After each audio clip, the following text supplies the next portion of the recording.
eu sou Grace, tenho 52 anos e esse é o Pode Pratear. Aqui eu recebo convidados prateados para conversas inspiradoras. Já vou te pedir para assinar o canal e se você gostar desse episódio, curte, comenta e compartilha que ajuda demais. Você sabia que a cada 27 segundos uma pessoa faz 60 anos no mundo? Que a gente está vivendo mais, isso não é novidade. Mas será que estamos sabendo aproveitar esse tempo extra? Sim, porque não é somente sobreviver mais, mas sim continuar ativo e relevante. E muitas vezes, para isso, a gente precisa se reinventar. E é exatamente sobre isso que eu vou conversar hoje com a Fran Winandi, psicóloga, mestre em administração, especialista em diversidade geracional, autora do livro Etarismo, um novo nome para um velho preconceito e uma das principais vozes no Brasil quando o assunto é longevidade e etarismo. A Fran trabalha ajudando empresas a se adaptar a uma força de trabalho que está envelhecendo, mas que continua produtiva, querendo espaço e visibilidade. Fran, é isso mesmo? A geração X não quer descansar? Não quer descansar. E, aliás, a geração X é a que está mais preocupada com o envelhecimento. Porque, até então, você tinha muito baby boomer dentro das organizações. Agora, a geração X, que está lá, né, em sua maioria, em posições de liderança tal.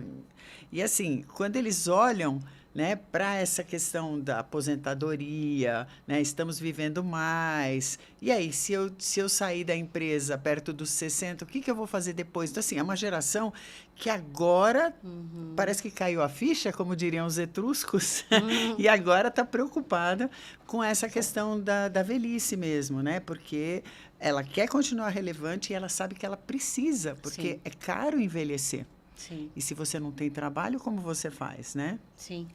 Isso é uma coisa que eu queria te comentar, porque, por exemplo, antigamente a gente fazia uma faculdade e passava, sei lá, 30 anos trabalhando na mesma profissão, né?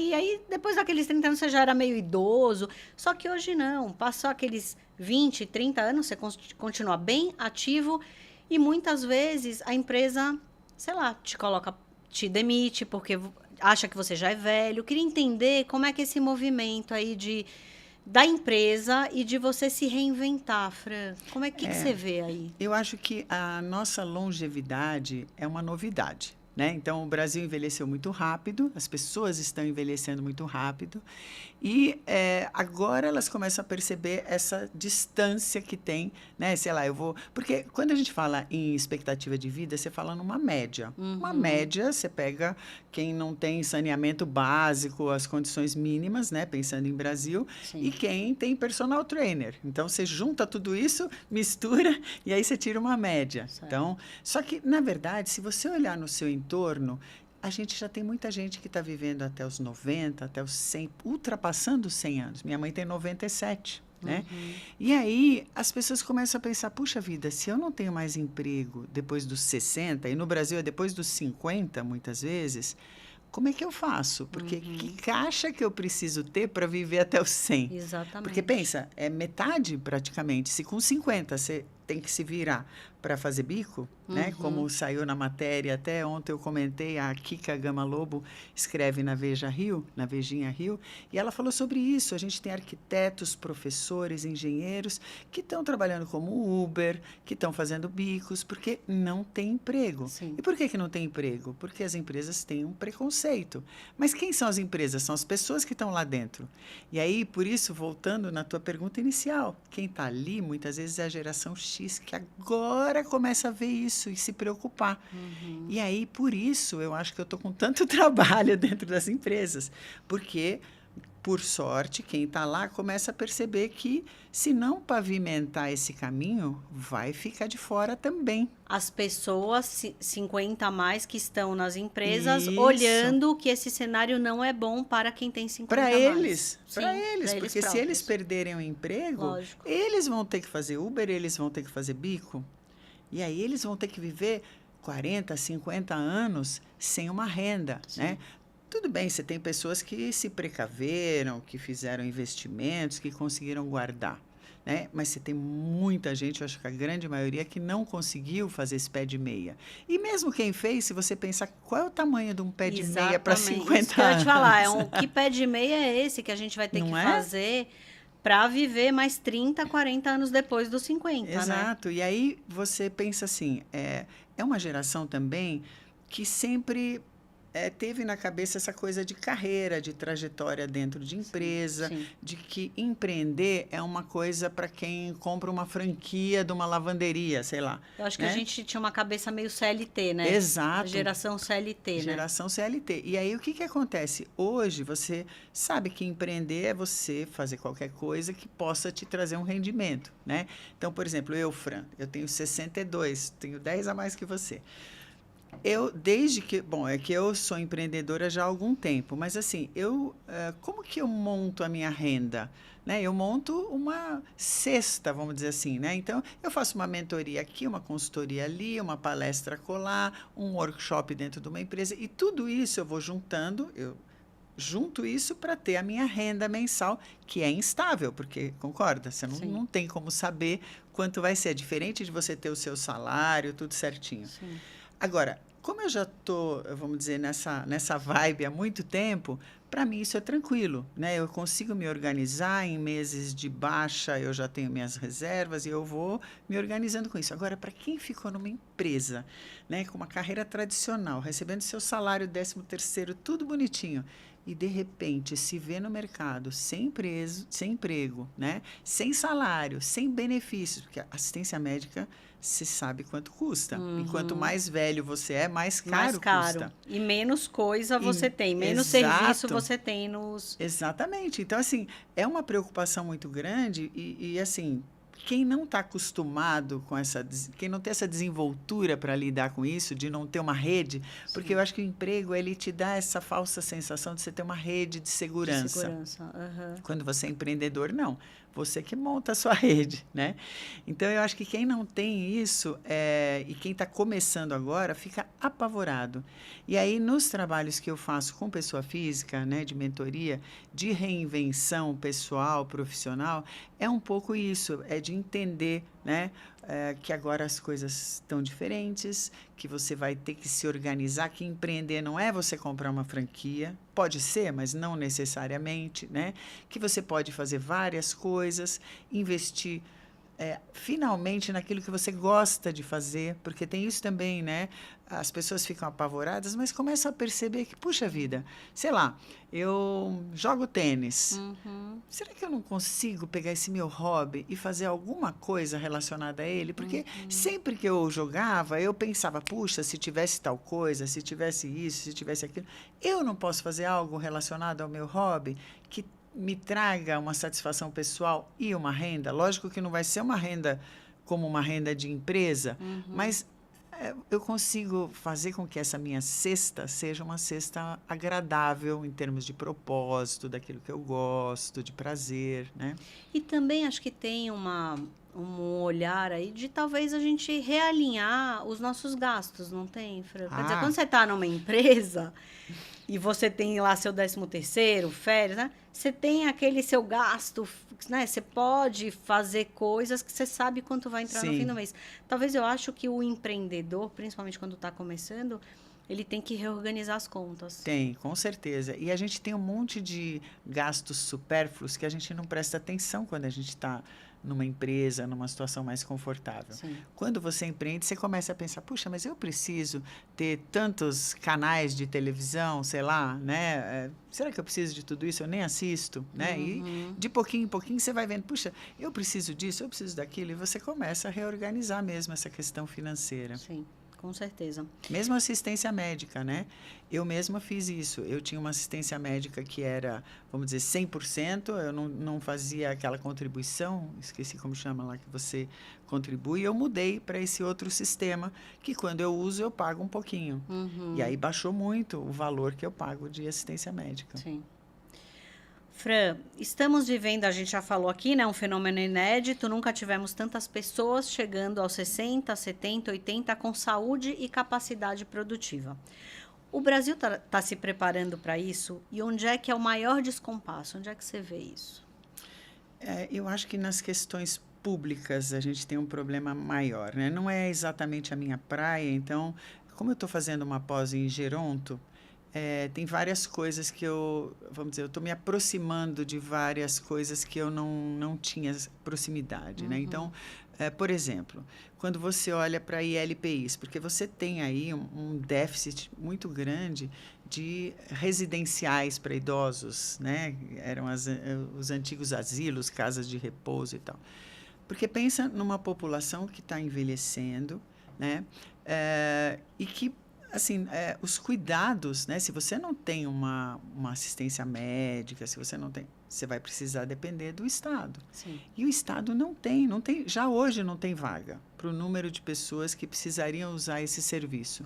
Então, quando a gente olha para frente, isso vai ser um problemão, né? E também, outra coisa que a gente costuma fazer é olhar para outros países que já estão num nível mais avançado que o nosso, né? Se você olhar para o Japão, que é o país que tem um envelhecimento, né, já há muito tempo, muito maior que o nosso, o que está acontecendo no Japão? Idosos solitários, porque é uma tendência das pessoas terem menos filhos, né? Então, você tem no máximo... Aqui no Brasil, demais. Igual. Aqui já estamos abaixo da linha de reposição. de reposição. Exato. Então, minha mãe teve 6... minha avó teve 14, minha mãe teve 6, eu tive 2. Minhas filhas não têm a menor vontade de serem mães. Então, isso é uma tendência no Brasil também, né? Que você tem uma geração aí que não quer ter filhos.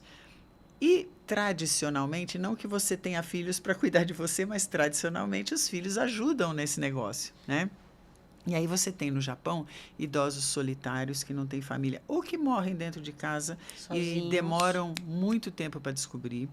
Na Europa também. Na Europa também, mas no Japão, assim, saiu recentemente que você tem idosas que cometem pequenos delitos para irem presas. Né? Não sei se você leu a respeito. Para não ficarem sozinhas e para terem alimentação, onde morar, assistência médica, né? Então, por quê? Também, tradicionalmente, as mulheres vivem mais, elas se cuidam mais, enfim. Então, você tem aí muitas mulheres que ficam viúvas e solitárias. A solidão é um problema que já foi até apontado pela OMS como um problema de saúde pública mesmo. Sim. E eu acho que essa é uma coisa que o Brasil não está prestando atenção, sabe? Agora, dentro das empresas, né, ainda respondendo sua pergunta, que ela tem muitas vertentes, você começa a ter um combate ao etarismo, começa a ter carreiras um pouquinho mais longevas, mas ainda é uma batalha. Por exemplo, os trabalhos que eu faço, a grande maioria das empresas são multinacionais, que já têm projetos lá fora e que começam a trazer isso para cá, porque a diversidade geracional é sempre a última que as empresas trabalham, né? Sim, sim. E então, assim, você ainda está engatinhando no que precisa ser feito, né? Para que as pessoas possam ficar mais tempo. Porque hoje, uma empresa, tradicionalmente, se ela não demite as pessoas na faixa dos 50, perto da aposentadoria dos 60, ela já dá um jeito de fazer isso. Sim. Então, isso precisa mudar. E aí, pegando aí uma carona no que você acabou de falar, apesar de toda essa mudança demográfica, ainda existe uma resistência enorme do mercado em absorver profissionais mais experientes, ou até não somente absorver, mas reter esses profissionais, né? Num país onde o velho é xingamento, né? Onde é que o etarismo aparece mais nas empresas? Olha, eu acho que ele tem várias formas, né? Vamos dizer, se for a mais chocante, é na seleção, com certeza. No processo seletivo, que são raras as empresas que contratam pessoas acima de 50 anos. Raros, né? 60, então... Nem pensar. A última estatística que eu vi não chegava a 1%. É realmente muito baixo. E de 50 anos, qual a estatística você tem, Fran? Eu não lembro, mas é bem baixa. Não tenho esse número, mas é bem baixa. Então, assim, mas ainda é maior do que a dos 60, né? Normalmente, você contrata pessoas acima de 50 para posições mais de liderança, porque tem essa coisa muito essas normas que a gente tem dentro das empresas, que assim, você não pode contratar, sei lá, um analista com mais de 30 anos, né? Isso acaba atrapalhando muito. Eu fiz um trabalho numa empresa que queria mudar esse mindset da liderança, né? Por quê?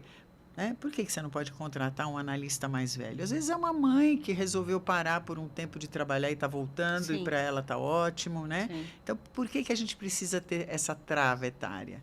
Então, a gente tem essa questão do etarismo no processo seletivo, mas ele acontece por baixo do pano, né? Em várias áreas. Então, quando eu não considero alguém para um projeto porque eu acho que essa pessoa é muito velha, para uma transferência, né? Eu já parto do princípio que essa pessoa não vai topar. Você vê, eu estou escrevendo um livro sobre pessoas que continuam relevantes trabalhando depois dos 65 anos, né? E eu entrevistei uma pessoa que tem 80 anos. Há 3 anos ele foi transferido para BH. Que legal. Você vê, é uma pessoa que se a empresa tiver... Primeiro, a empresa contratou ele com 65, que já é uma raridade, uma empresa farmacêutica. Agora, você imagina que se a empresa tivesse já esse preconceito, jamais ele poderia ter assumido um cargo maior, porque ele tinha que fazer isso morando em BH, e ele foi. Uhum. Então, a gente tem muito isso, esse mindset dentro das empresas, porque as pessoas não vão topar, que elas não têm energia, que elas não... E nem se pergunta, né? Isso sem contar assim, tem um happy hour, eu não chamo, porque está muito velho, né? Não vai querer participar. Nossa, que chato, né? Acontecem várias ou coisas. exclui mesmo, né? Exclui total. Sim. Ou não presta atenção no que a pessoa fala, desconsidera, porque, é velho, está desatualizado, né? Não sabe do que está falando. Tem um preconceito muito grande. Tanto que o maior trabalho que a gente faz dentro das empresas é de integração geracional. Porque a gente precisa trabalhar todo mundo. Todo mundo tem preconceito, não é só o velho. O jovem, o velho, todo mundo tem. Sim. Um com o outro. Sim. Um com o outro. Quem que está nas empresas hoje? As pessoas de 30, 40 anos. E elas não pensam que daqui a 10 anos elas estarão, daqui a 10, 20 anos, elas também estarão nesse lugar, né? E também não fazem, né, um caminho para que essas pessoas mais velhas hoje, que essa geração X que enfrentou tantas coisas, né? Nascemos analógicos, descobrimos a internet, estamos agora na inteligência artificial. Quer dizer, que essas pessoas têm um ativo aí para trazer para as empresas, né, Fran? Não tem... Você está falando da geração Y, né, que está nessa faixa etária aí, que, na verdade, pensa quando você tinha 30, se você pensava nisso. A gente não pensava. A gente não pensava. Então, eu acho que hoje, até você tem uma parte dessa geração que começa a prestar atenção nisso, porque já começa a ter pais mais velhos que estão cuidando dos avós que estão bem mais velhos, né? Então já começam a prestar atenção nisso. Começa também algumas empresas a terem esses movimentos, né? Essas consultorias, essas palestras e tal. Então, é um tema que não era falado quando eu era mais jovem, não era falado. Eu sofri preconceito quando eu era bem jovem, mas eu não sabia nomear isso, eu não tinha esse entendimento de que as pessoas me consideravam, né, jovem demais para tal coisa, entendeu? Então, eu acho que é isso. Hoje, o assunto é mais falado, né? Tudo bem que a gente está numa bolha, a gente está numa capital, as capitais eu acho que tem um pouco mais, porque te falo isso porque, assim, quando eu viajo para uma pousadinha no Nordeste, em Alagoas, por exemplo, e as pessoas me perguntam com que eu trabalho, eu tenho que explicar muito, porque ninguém nem sabe o que é etarismo. Então, a gente está aqui, é um tema que a gente tem falado muito, mas não, se a gente olhar para o Brasil, não é um tema... Que o Brasil tem falado muito. Não. Você escreveu Etarismo, esse livro aqui, um novo nome para um velho preconceito. O que você descobriu nas suas pesquisas para esse livro? Na verdade, as minhas pesquisas começaram bem antes, no meu mestrado, né, que eu já descobri esse tema, me encantei, comecei a pesquisar, virei pesquisadora acadêmica, escrevia artigos, apresentações em congressos e tal. Então, foi quando eu comecei efetivamente a pesquisar. Você veio do RH, é isso? Eu vim do RH, sou psicóloga, minha trajetória foi toda na área de RH. E aí, quando eu fiz o meu mestrado, porque eu dava aula de RH para pós-graduação, aí eu descobri que existia a diversidade etária dentro da diversidade e o etarismo dentro da diversidade etária. Então, para mim, foi assim, uau, meu ikigai, né? Falei, caramba, é isso que eu tenho visto, porque na área de RH você tem muitas travas etárias, né? Ainda mais que por um tempo eu fui headhunter, então ali as travas etárias eram absurdas.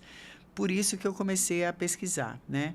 E aqui, quando eu fiz o livro, foi na época da pandemia, que finalmente eu tive tempo de fazer isso, e eu quis fazer um livro que fosse mais senso comum, sabe? Qualquer pessoa que pegasse o livro e conseguisse entender o que eu estava falando, e não uma coisa acadêmica, porque eu escrevia muito artigo acadêmico e é uma coisa que fica muito restrita, e eu queria expandir o tema. E aí, eu escrevi sobre etarismo nos esportes, etarismo na publicidade, no cinema. Eu fui pesquisar isso e eu achei várias coisas, né? Que o etarismo ele perpassa todas essas camadas dentro da nossa sociedade, né? Então, e aí você junta, você tem intersecção, por exemplo, mulheres idosas, mulheres negras idosas, sabe? Você vai vendo a ampliação desse preconceito e você vai vendo até pelos números, IBGE mesmo, né? Onde estão essas mulheres idosas, as mulheres negras idosas? Você começa a perceber que tem realmente um teto grisalho, né? Sim. Tem um teto grisalho dentro das empresas e na sociedade, porque a mulher ela é muito, vamos dizer, ela leva um carimbo, né? Ela sempre está muito velha.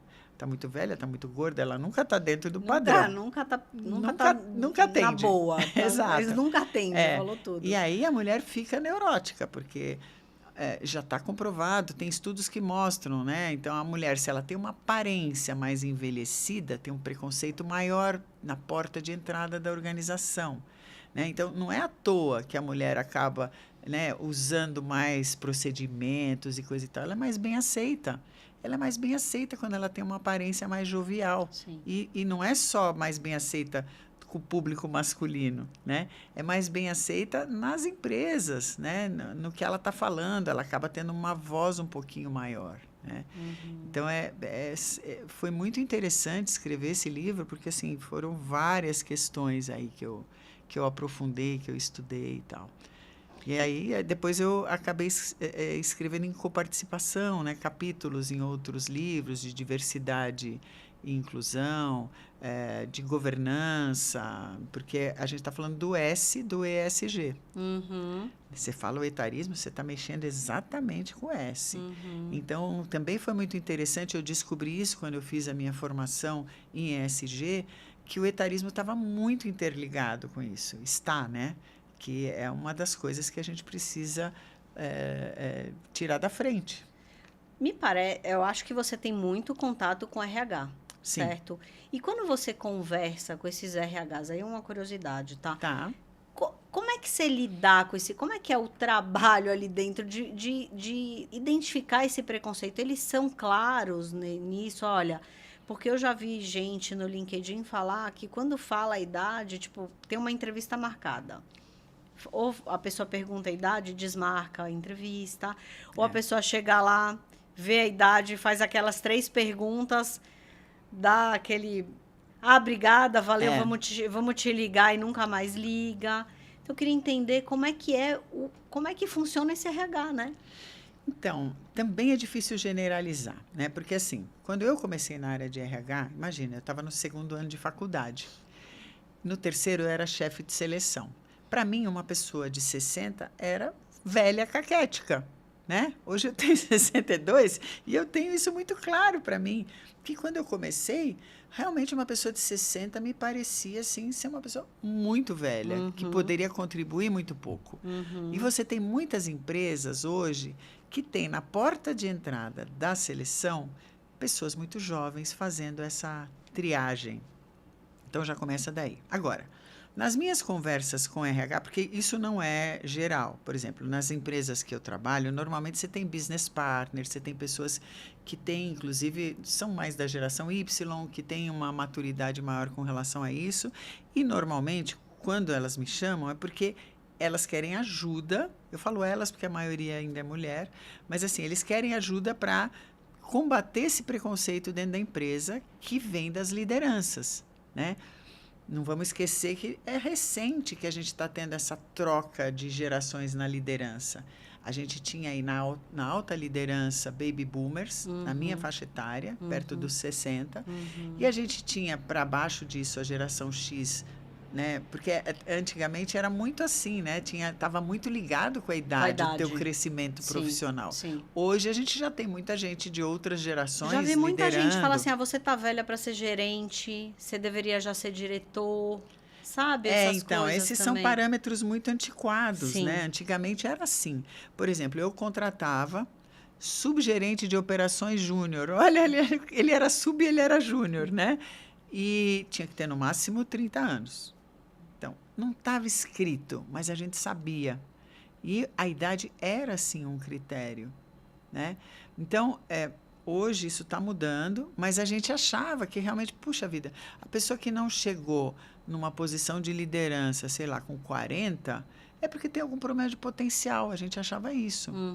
Desconsiderava todo o histórico, todo o resto, entendeu? Então, eu acho que essas coisas ainda estão muito arraigadas nas gerações mais antigas. Geração X, muitas vezes, ainda pensa isso. Quando eu fiz uma pesquisa lá atrás, eu fiz uma pesquisa com Mackenzie, HSM, Mackenzie, HSM, vagas.com. Na verdade, a HSM foi para quem eu apresentei primeiro essa pesquisa. Foi a primeira pesquisa nacional sobre etarismo no Brasil, né? Foi uma pesquisa grande, a gente teve 5.500 respondentes, foi bem interessante. O maior achado dessa pesquisa é que quem mais tinha preconceito com os 50 a mais eram os próprios 50 a mais dentro das empresas. Então, essas pessoas, quando tinham que trazer profissionais para os seus times, o que queriam? Jovens de alto potencial, faculdade de primeira linha. Isso era uma coisa muito arraigada lá atrás, né? Já mudou muito. Hoje você fala em diversidade, enfim. Mas era muito forte. E hoje, muitas pessoas dessa geração estão em posições de alta liderança. E ainda tem isso na cabeça. Então, a gente precisa desconstruir. Então, quando eu entro numa empresa, né, voltando à tua pergunta lá, o RH quer ajuda. Porque se a gente não tem o apoio da alta liderança, a gente não consegue fazer nada. Com certeza. Então, a gente precisa primeiro quebrar esses preconceitos lá em cima para depois trazer isso para dentro da empresa. Para a empresa. Uhum. Interessante. Você fala muito de capital geracional, Sim. Certo? As empresas estão entendendo que a idade pode ser um ativo e não um problema? A Tati Grácia, que veio aqui recentemente, falou que enquanto o Brasil não entender que longevidade é oportunidade, a gente não avança. O que você acha? Concordo 100% com ela, adoro a Tati. E ela adora você, que ela falou de você aqui também. Mas, assim, é que a gente, às vezes, eu acho que a gente romantiza, né? Então, quando a gente fala, as empresas, né, não entenderem a longevidade, o país não entender a longevidade, não entende, velho é velho. Eu tenho preconceito com velho, é assim. As pessoas têm preconceito com velho, porque tem essa coisa muito forte do velho desatualizado, teimoso, o velho que mais atrapalha do que ajuda. Então, desconstruir isso é complicadíssimo, você não tem ideia. E aí, a minha maior briga com as empresas, no bom sentido, é assim, a empresa te chama para fazer um trabalho na Semana da Diversidade. E pronto, o ano que vem eu te chamo de novo. Né? Então, agora eu estou começando a aprofundar, né? Por exemplo, eu vou fazer um workshop agora com lideranças, vou fazer um outro workshop com o pessoal do grupo de afinidade, gerações de outra empresa. Então, assim, um workshop já começa a aprofundar um pouco, porque eu começo a discutir coisas mais específicas daquela empresa, os preconceitos que tem lá, e a gente começa a quebrar algumas coisas e avançar. Só que, assim, não adianta você fazer uma coisa. Você tem que fazer coisas... eu acredito muito em educação continuada. Você tem que ir fazendo várias coisas para você ter resultados que realmente sejam resultados que permaneçam, né? E o que a gente tem nas empresas é uma coisa meio rasa, entendeu? Está na moda, vou falar disso, né? E pronto. Sim. Você acha que é um caminho aí que a gente está construindo... que vai dar frutos, quer dizer, porque temos menos bebês nascendo do que pessoas envelhecendo. Sim. Quer dizer, daqui a um tempo teremos uma força de trabalho realmente mais envelhecida, né? Sim. Não, eu acho que a gente vai ter resultados, a gente vai. Alguns a forceps, né? Agora, as empresas que já estão preocupadas com isso, trabalhando com isso, eu montei alguns programas de educação continuada para longevidade, para algumas empresas. Então, são programas, são trilhas de desenvolvimento que você tem, que independentemente da tua idade ou da tua geração, você pode fazer, só que você começa de um ponto diferente. E isso é muito legal, porque você começa a abrir um pouco a cabeça das pessoas para coisas que elas nunca tinham parado para pensar. Então, é isso que eu acredito, você fazer um programa de educação continuada, você está mostrando no dia a dia, né? Então, não adianta eu só falar. Há quanto tempo eu não contrato alguém com mais de 50 anos na minha empresa? Quantos eu contratei? Qual é o percentual? Né? Na minha área tem? Ou será que eu tenho só uma pessoa lá que está encostada, né? Que está há 30 anos na empresa e está na minha área, está meio encostada, e eu digo que eu tenho? Né?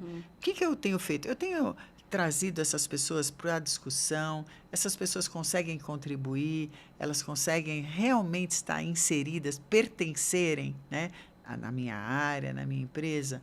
E isso não é só com os mais velhos, né? A gente também tem que fazer isso com os mais jovens, porque tem um preconceito muito grande com a geração Z e a alfa está chegando, vai ser pior ainda, né? Então, a gente precisa também trabalhar esses jovens, porque eles estão muito acostumados a estarem na frente de uma tela o tempo inteiro.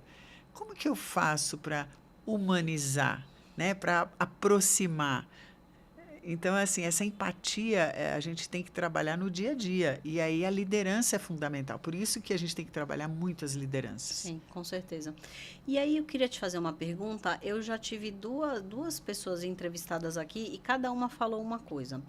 A Dani Kleiman falou que via, que sentia e que já tinha escutado em empresas, ela também, né, dá muita palestra, enfim, que a geração X tinha uma certa resistência de se adaptar às novas tecnologias, sei lá, a um novo mindset da empresa, por exemplo, alguma mudança, tinha uma dificuldade, né?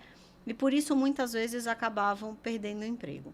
A Tati, que a gente acabou de falar aqui, me falou que acha que não tem pessoas adequadas nas empresas para ensinar essas novas tecnologias, esse novo jeito da empresa funcionar. Muitas empresas acabam, né, mudando com as tecnologias, enfim. Queria saber sua opinião. Você acha que tem um pouco de tudo aí? Não, eu acho que a geração X, ela está muito aberta para aprender. Porque é o que você falou lá no começo, veio do analógico, né? Eu fazia planilha de DBase 3 Plus, que eu vou falar era trocentas vezes mais complicado do que mexer com a IA, né? Então, eu tinha que fazer curso para mexer com aquilo, né?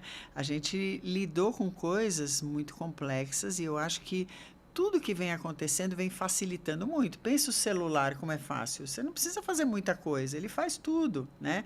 Computador, você hoje com laptop, você faz tudo. Aliás, você viaja com o celular só. Várias vezes eu já viajei só com o celular e tudo eu consigo fazer do celular. Então, eu não acho que a geração X tem dificuldade. Lógico que algumas pessoas têm mais do que outras, né? Mas eu acho que, como a Tati falou, eu acho que as empresas, elas muitas vezes elas não estão dispostas a realmente... não foi isso que ela falou, mas assim, eu tô dando a minha interpretação, né? Mas eu acho que muitas vezes as empresas não estão dispostas a trabalhar na inclusão real dessas pessoas, né? Então, por exemplo, eu já trabalhei com empresas que têm aquele método, esqueci como chama, mas tem um método meio diferente aí de funcionamento, e a gente trouxe pessoas da geração X para dentro dessa forma de trabalhar, e elas foram formadas, aprenderam a trabalhar dentro daquele esquema, né? Então, eu acho que não dá para generalizar que uma geração não consiga. O que a gente pode dizer é que dentro de uma geração você tem pessoas resistentes, Sim. mas isso dentro de todas, Uhum. né? Porque você tem jovens que não querem aprender também. Agora, se você tem uma pessoa que está a fim de aprender, você tem que ter alguém que está a fim de ensinar, né? Ou pelo menos que ensine, né? Que saiba ensinar, Isso, né? exato. Que Então, esteja ali para isso. agora quando você traz essa pessoa para o teu time, na verdade, quando você faz um processo, uma entrevista, né? Eu e o Martin Henkel, a gente criou uma métrica, né? Para a gente medir repertório acumulado, para que as empresas, num processo de seleção, que é o ROEX, possam avaliar o quanto que o repertório acumulado daquela pessoa vai contribuir para eu ter resultados melhores dentro do meu time, né? Então, o que eu acho que falta muito isso, faltam métricas. Porque é muito fácil eu dizer, a geração tal não faz isso. Tá bom, então vamos medir? Vamos lá, vamos pegar a Grace, Grace, faz isso aqui, responde isso aqui. Então, o quanto que a Grace está perto da minha régua de 100%, o quanto que ela está pronta para entregar o que eu preciso? Ela está no 60%, então eu já sei o que eu preciso exatamente trabalhar nela para ela chegar no 100%. Uhum. Entendeu? Então, eu acho que talvez, né, se a gente parar com esse discurso, sabe, essa coisa aérea de, precisa... Não, vamos medir, vamos ver. Mesma coisa, dentro da empresa, tem indicadores. Vamos lá, vamos pegar esses indicadores e vamos ver. Vamos ver como está a nossa diversidade realmente. Vamos ver o quanto que isso contribui. Pega um time que você tem lá, um mix geracional, e pega um que não tem. Compara os resultados. O crescimento de resultados de cada time. Então, tem várias coisas que você pode fazer, mas a gente vem de uma tradição muito de psicólogo, eu sou psicólogo, então eu posso falar, né? Da gente falar sobre o quanto que isso, que aquilo, coisas assim muito, sabe, assim, aéreas. Não, empresa não quer saber, empresa quer saber no bolso. Resultado, né? O quanto que isso me ajuda ou não me ajuda. Uhum. E aí, diversidade, ajuda ou não ajuda? Uhum. Né? Se eu não tenho comprovação, e eu tenho, porque a própria McKinsey tem estudos mostrando, né, do quanto que a diversidade melhora os resultados de uma organização. Então, se eu tenho esses resultados, é diferente. Puxa vida, eu vou realmente trabalhar para ter uma diversidade. Diversidade no conselho, Uhum. diversidade na liderança, diversidade nas equipes. Uhum. Até, né, enfim, para saber como lidar com todo mundo dentro da empresa, atender a todos, muitas vezes para o seu produto, né?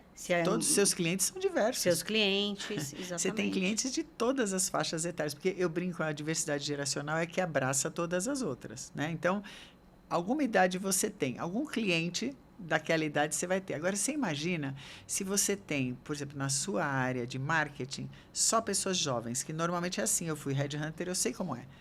Na área de marketing, uma pessoa com 40 já era velha, né?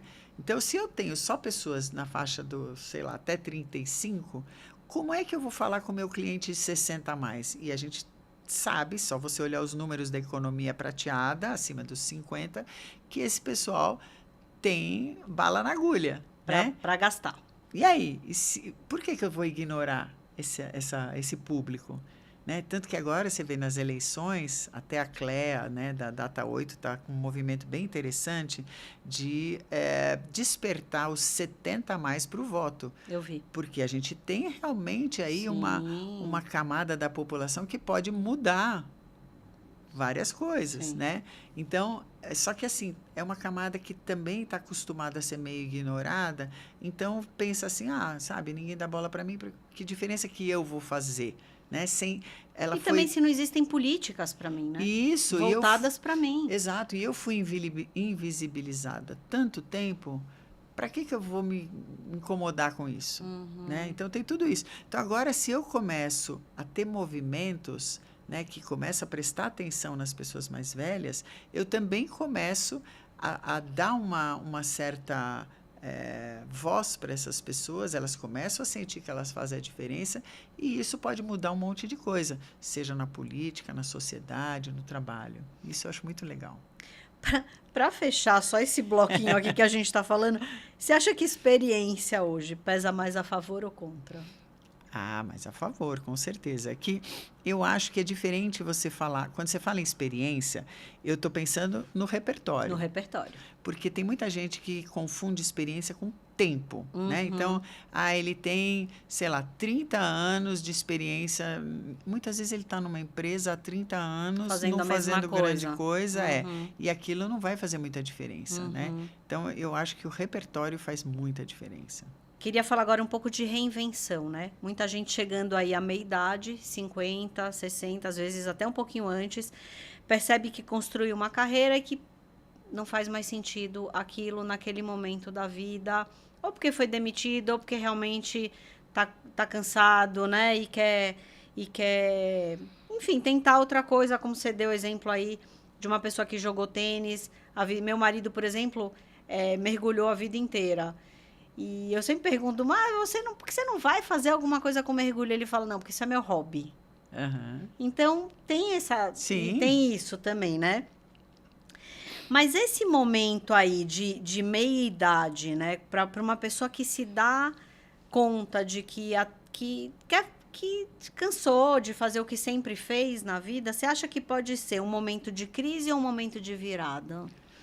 Ou ambos? Começa Primeiro a pela crise. crise. Começa pela crise, porque assim, de novo, não dá para romantizar. Na maioria dos casos, a ficha cai A ficha cai. quando você é demitido, quando você não consegue um novo emprego e que você acha que, puxa vida, eu tenho uma experiência tão legal. Eu sempre fui, sei lá, um líder reconhecido. Eu sempre fui, né? Tive voz. As pessoas sempre me respeitaram. Eu que não tinha horário na minha agenda para receber as pessoas. De repente você está lá batendo em várias portas. As pessoas estão dando desculpas meio esfarrapadas para não te atender porque não tem tempo. E aí você começa a perceber que você não é tão importante quanto você imaginava dentro daquele contexto. Então, eu acho que a primeira coisa que acontece é essa crise, sabe? Socorro, e agora, né?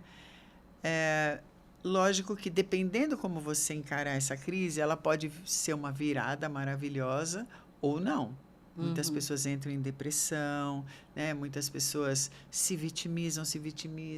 O mercado, o etarismo, ninguém me quer, ó dia, ó céus, você tem isso, né? Muitas pessoas também não descem do salto, né? Eu conheço pessoas assim que, eu não vou ser Uber, eu não vou Ou fazer mesmo dar um bico. downgrade numa empresa, por Exato. exemplo, né? Eu não vou trabalhar, né? E hoje você tem possibilidade de trabalhar on demand, né? Que é super legal, de você prestar serviços, fazer projetos e tal.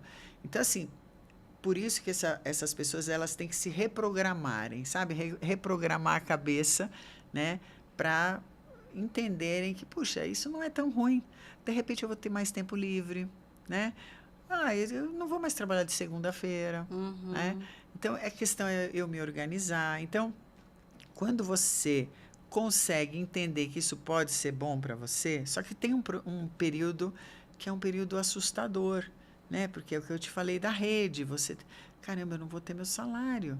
Eu tenho que contratar uma assistência médica e custa uma fortuna, né? Lembrei a coparticipação que chama, esse que eu mudei a minha. Sim. Então, assim, você começa a perceber que você pode ter problemas para pagar teu aluguel se você vive de aluguel, né? Então, eu acho que tudo isso gera um estresse muito grande nas pessoas. Quando eu faço essas mentorias, né, a primeira coisa é acalmar, dizer, olha, eu também estou assim, né? Tem muita gente que está assim, que se deu muito bem, né? A questão é a gente encontrar as coisas que são legais para você, né? O que você gosta realmente de fazer? Porque quando a gente trabalha numa empresa, a gente faz, muitas vezes, grande parte do tempo, coisa que a gente não gosta de fazer e a gente tem que fazer, né? Então, agora é o momento de parar para pensar, o que eu faço muito bem, que as pessoas reconhecem que eu faço muito bem, que eu adoro fazer, né? Porque você tem a oportunidade de reinventar um lado profissional seu.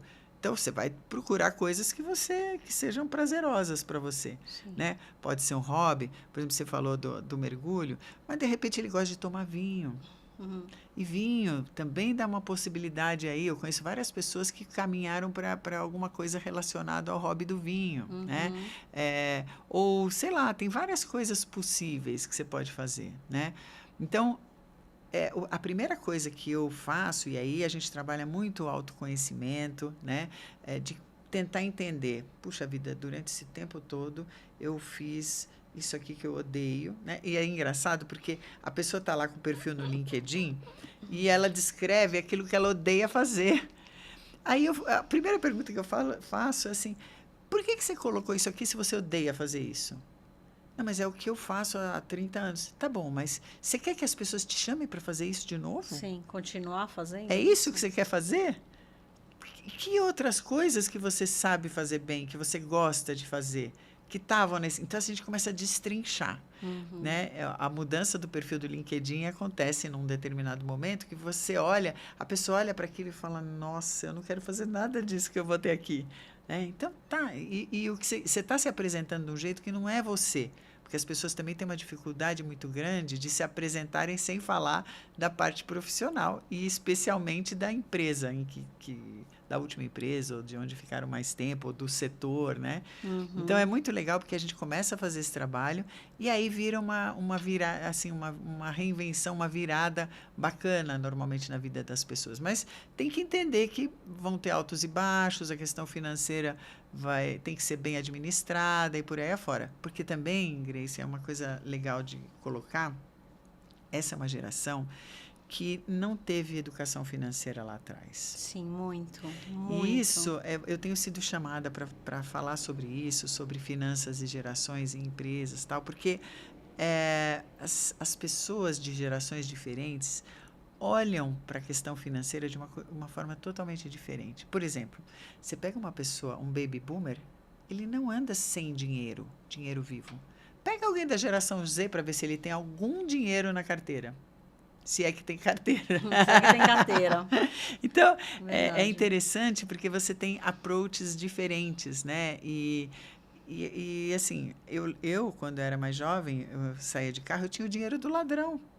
A gente tinha isso, o dinheiro do ladrão. Porque se você era assaltada, sei lá, você tinha lá, né? R$50, R$20 para dar. Exato, imagina, né? Hoje as pessoas andam sem um tostão, porque você faz Pix, né? Nem cartão não tem. Hoje você é assaltado para fazer Pix, exatamente, né?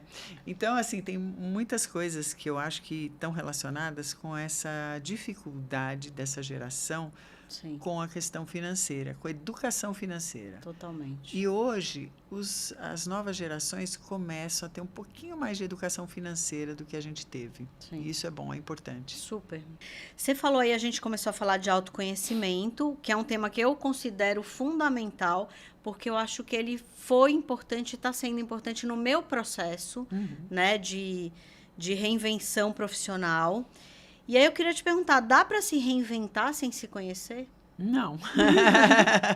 Não dá. Que é o que você falou um pouco aí, não né? De descobrir quais são seus pontos fortes. Exato. Você tem... E assim, muitas vezes, você tem que perguntar para alguém. Alguém próximo, porque você não consegue detectar. Identificar. É interessante isso, né? Então, a gente tem alguns exercícios, eu não sei se você fez um processo mais estruturado, mas você tem exercícios aí onde você... O Ikigai e essas coisas, e que você também convida pessoas a falarem sobre você. Né? Isso não, nunca É muito fiz. legal, é muito legal, porque você pede para as pessoas falarem, por exemplo, você pode até mandar por um WhatsApp isso, né? Grace, fala uma característica minha que você acha que é forte. Né? Olha... 99% das vezes as pessoas vão te mandar uma característica positiva. Né? Porque ninguém vai mandar uma coisa negativa. E só os amigos reais, verdadeiros, né? Que tem muita intimidade. Mas mesmo assim, quando você faz uma pergunta assim, a pessoa para pensar e fala assim, puxa vida, a Grace sei lá, é uma pessoa... que é conectora, por exemplo. Ela conecta pessoas, né? Ela tem um relacionamento muito bom, sei lá. Então, as pessoas te mandam essas coisas. Eu faço isso muito com o pessoal em mentoria, porque as pessoas choram quando recebem, sabe? Porque, às vezes, tem gente que manda, assim, sabe? Um negócio, assim, que você lê e fala, caramba, essa pessoa pensa isso de mim, né? Eu não penso, porque a gente é muito crítico, né? com a gente. Super. Então, quando vem elogio e elogio de coisas... E aí você começa a ver aqueles que se repetem. Várias pessoas tem uma linha, sabe? Que, puxa vida, isso aqui é um ponto forte que as pessoas estão vendo em mim. Porque não basta você achar que é um ponto forte, né? As pessoas têm que achar, têm que reconhecer. Porque aí, quando você vai procurar o que você vai fazer da vida, né? No que você vai se dedicar, você começa a pensar, puxa, mas as pessoas me veem assim. Né? Então, eu tenho que aproveitar isso. É um ponto forte que eu tenho que precisa ser aproveitado, seja lá no que eu for fazer. Lógico. E isso somente com autoconhecimento. Somente com autoconhecimento. Não tem outro jeito. Não dá para escapar. O que a maturidade nos faz enxergar, Fran? Antes de responder essa, só queria complementar uma coisa do autoconhecimento, que a geração X é uma geração que nunca deu muita bola para a terapia. Sim. Especialmente os homens. E a terapia, ela faz muita diferença, nesse caminho. Mas eu vejo realmente que os homens da geração X têm muito preconceito. Tem uma dificuldade muito grande. E eu acho que isso é uma coisa que precisa mudar. Até teve um post que eu fiz no LinkedIn que fez maior sucesso, que é sobre essa irmandade rasa masculina. Os homens se encontram para jogar futebol, se encontram para jogar tênis ou para mergulhar, conversam sobre futebol, eventualmente sobre mulheres, sobre o que for, mas nunca entram em coisas mais sobre os seus íntimas, sentimentos, mais pessoais e tal. Sem dúvida. Mulher faz muito isso, né? A gente sai com uma amiga e a gente acaba contando um monte de coisa, trocando, ouvindo opinião e tal. Eu gosto de contar isso porque, assim, eu sou muito amiga, eu tenho uma amiga minha que o marido é muito amigo do meu. E a gente se encontrou num lugar lá que tinha várias amigas, mulheres e tal. E aí eu perguntei como ela estava, como estava a família e tal. E ela contou que o marido tinha passado por umas dificuldades complicadas e de saúde e tal. Enfim, contou uma história assim. Falei, caramba, né? Puxa vida, que difícil. Chegando em casa, comentei com meu marido. Ele não falou não. Ele não sabia. É amigo de se encontrar toda semana. Aí, no próximo encontro, ele foi lá conversar com a amiga. E aí, como você tá? Tudo bem. E a saúde? Tudo bem. Tudo. O cara não abriu a guarda. E eu acho isso muito triste quando a gente fala de autoconhecimento, porque a gente precisa trocar, a gente precisa... essa coisa da solidão dos idosos, que é tão séria, nos homens, eu acho que é uma coisa mais complicada ainda, porque eles não trocam, eles não têm... Sim. Vivem solitários desde sempre, né? Isolados e solitários. Eu vi até um post da Dani Kleiman, não lembro agora se era sobre saúde mental, mas falando que 40% dos homens da geração X, eu acho, nunca conversaram sobre saúde mental, sobre seus problemas com ninguém. Quer dizer, temos um grande problema aí. Muito, muito grande. Agora a gente começa a ter vários coletivos de homens, né? Eu escrevi um capítulo num livro que é sobre o futuro das novas masculinidades. Incrível. E eu falei especialmente sobre o homem 60 mais, né? Quando ele é cancelado, vamos dizer, né? Da vida profissional, né? Então eu falei sobre isso, mas foi bem interessante porque assim eu conheci e comecei a conviver com vários homens de coletivos masculinos que fazem trabalhos de paternidade e tal dentro de empresas, que era uma coisa que eu não tinha muito, não conhecia muito, e tem trabalhos incríveis sendo feitos, sabe? Por exemplo, esse avanço da licença paternidade dentro das organizações foi por conta, né, desse ativismo de alguns desses grupos. Né? Então, é muito legal, porque eu acho que isso está começando a avançar também, porque eles perceberam que tem um gap enorme aí, que precisa ser trabalhado. E os homens se sentem mais confortáveis para se abrir com outros homens, porque, como a gente falou, eles não vão fazer terapia. Só que a gente precisa ter homens que consigam puxar isso deles. Sim. Outros homens, né? Com certeza. Mas voltando, a tua pergunta qual foi mesmo? Da maturidade. O que a maturidade faz a gente enxergar? Eu acho que faz a gente perceber que a gente acumulou ao longo da vida um monte de preocupação boba, né? Excelente. Com coisa estética ou com coisa opinião dos outros, que hoje a gente percebe que não faz a menor diferença nenhuma, da gente se preocupar muito, né, do que os outros vão pensar, quando os outros não estão nem aí para o que a gente faz ou o que a gente fala, né?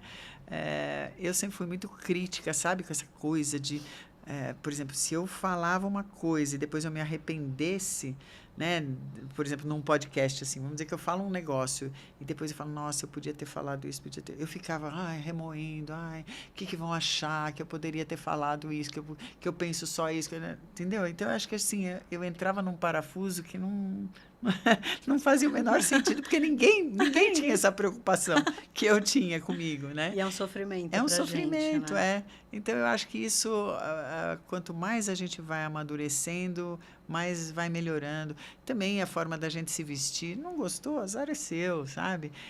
No meu relacionamento, eu sou casada há quase 40 anos também, né? A gente já tem sabe, uma coisa assim de... Você não está afim de ir, não vai, né? Por exemplo, é uma festa de criança, é um batizado, sei lá. Você não está afim de ir, não vai, eu vou, né? Ou eu tenho um evento à noite e tal, você está cansado e tal. Eu vou, você não vai, sem estresse, entendeu? Então, eu acho que isso vai melhorando também. A gente amadurece. Questão de ciúme, então, você olha e fala, nossa senhora, que coisa mais besta, né? Porque, assim, né? Você percebe que não... Primeiro que quem quiser fazer alguma coisa vai fazer. Então, é um estresse desnecessário, né? Sim. E eu acho que a gente vai adquirindo, então, essa segurança com a gente, sabe? Sim. De ser quem a gente é. Com certeza. Quais as ilusões que caem depois dos 50, você acha? As ilusões?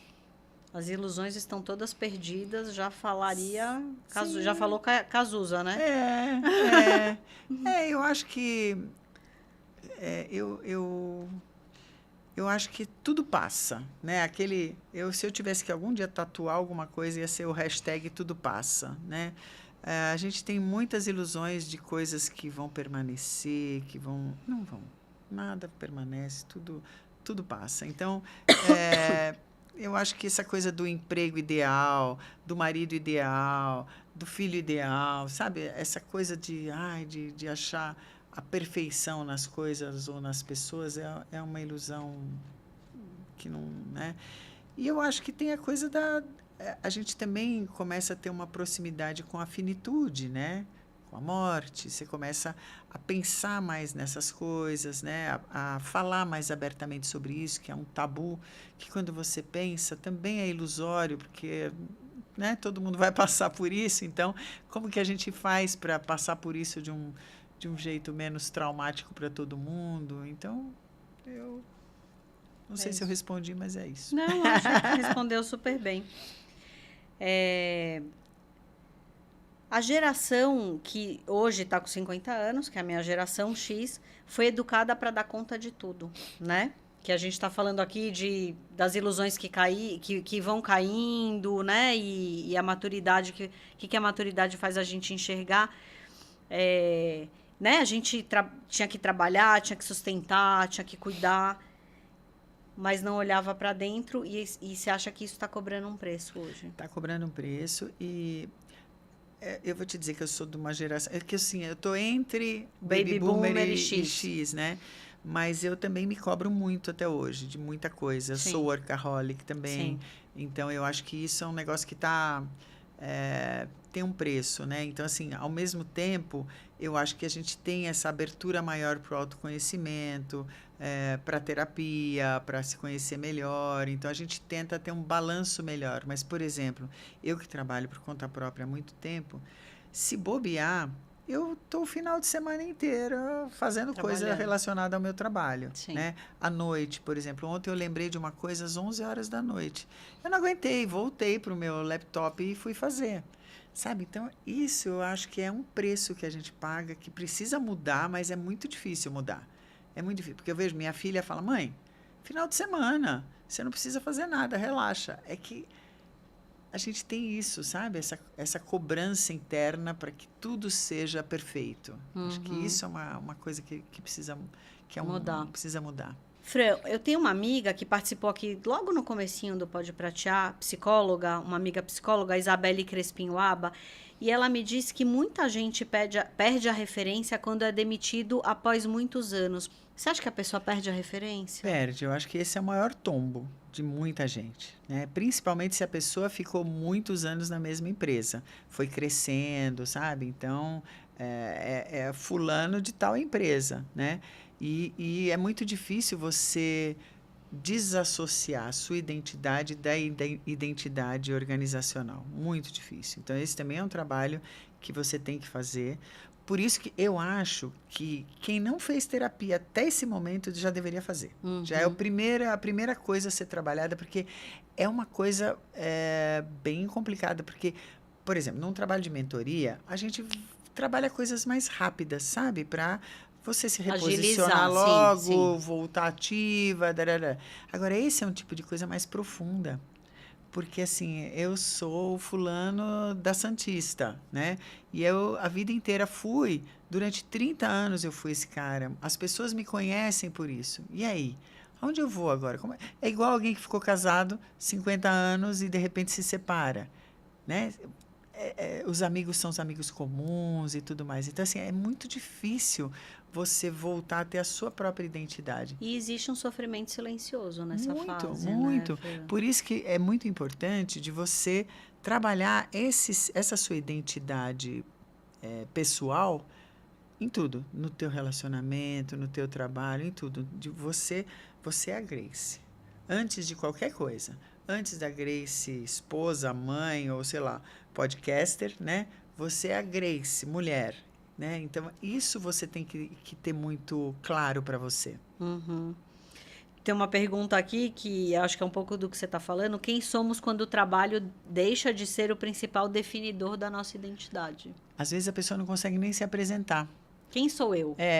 Eu já vi, por exemplo, pessoas falando assim: ah, eu sou fulano, trabalhei no Bradesco durante 40 anos e agora eu moro com a minha esposa. Sabe assim, o principal, né? E se bobear, ele volta e fala assim: eu fazia tal coisa, eu tinha uma equipe grande. Ele fala de coisa que já foi, Passado. Aham, né? aham. Tipo, a fila andou, né?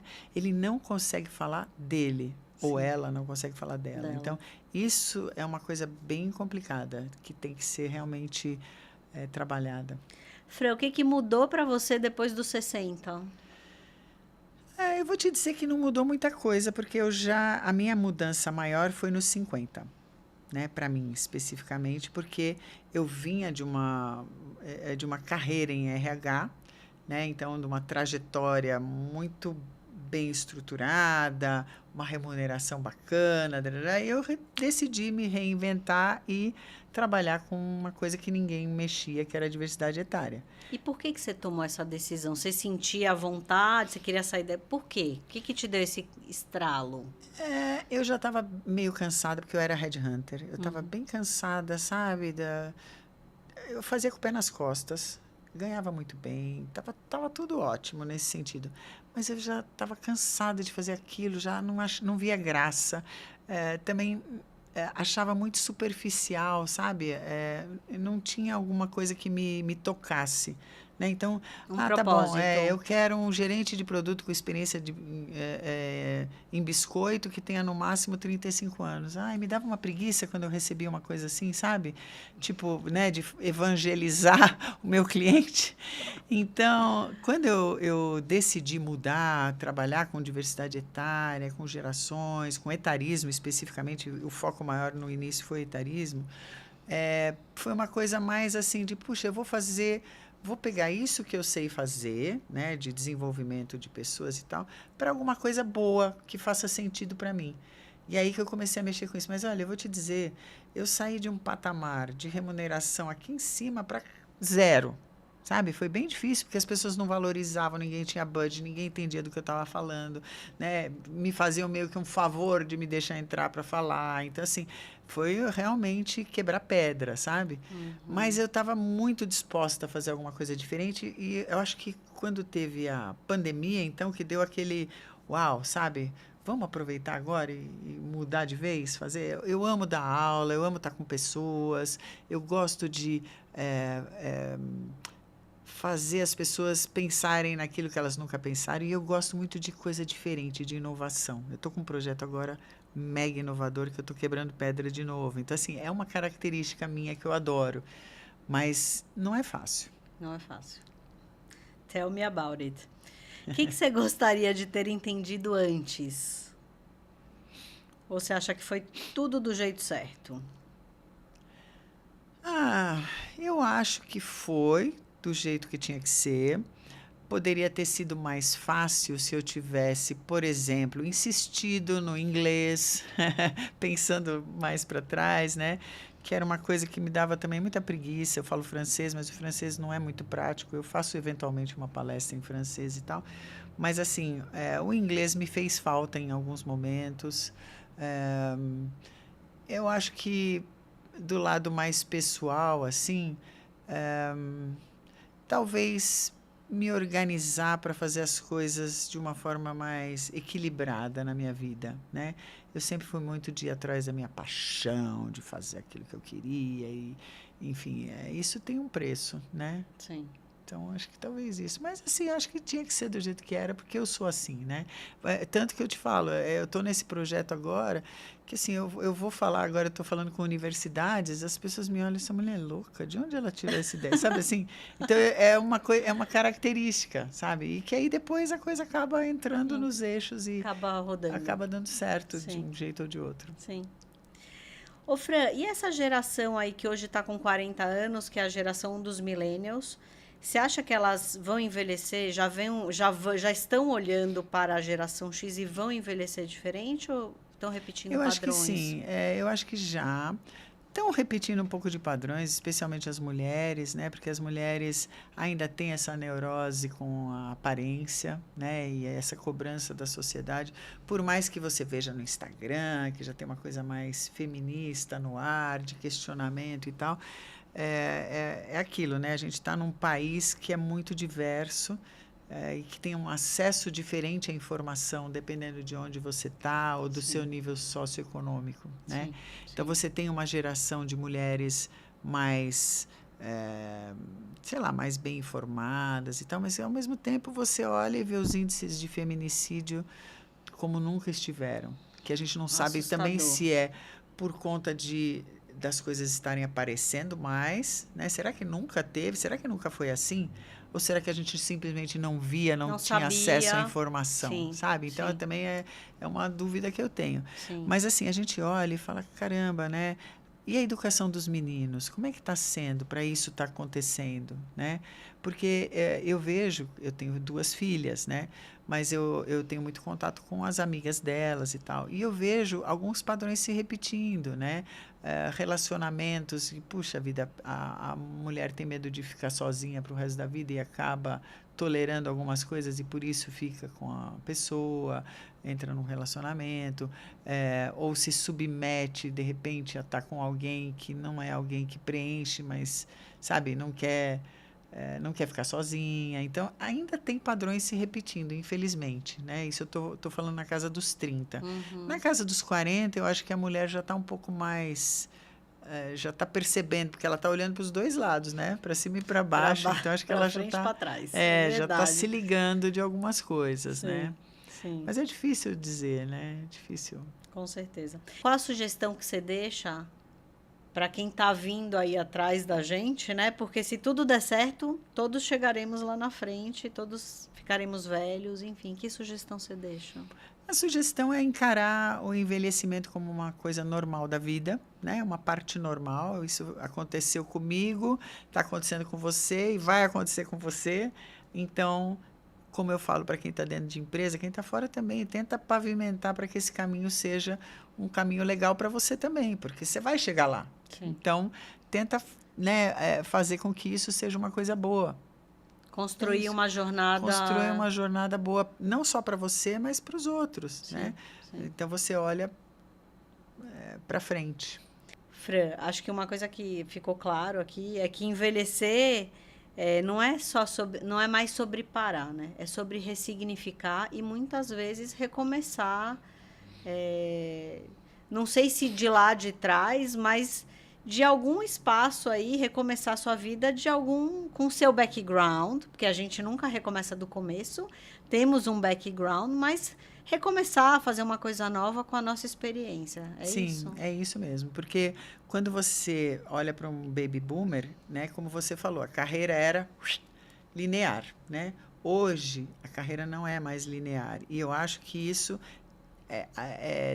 pode ser relacionado com a nossa vida. A nossa vida também não é, né? Eu vou viver coisas diferentes, experiências diferentes e tudo isso vai agregando. Por isso que eu gosto de falar de repertório. Tudo isso vai me agregando. Se eu sou nômade digital, se eu sou, né? Todas as experiências que eu tenho vão me trazer coisas que vão agregar. E aí, a partir disso é que eu consigo construir o meu futuro, aquilo que eu quero para mim. Isso aí. Fran, muito obrigada! Imagina! Prazer te receber aqui no Pode Igualmente, Pratear, viu? igualmente, foi ótimo. Bom, o que eu acho, o que eu vejo aqui depois desse papo, é que talvez o mais importante não é quando a gente vai chegar lá, mas quem a gente vai ser quando chegar lá na frente. Até o próximo episódio. Tchau!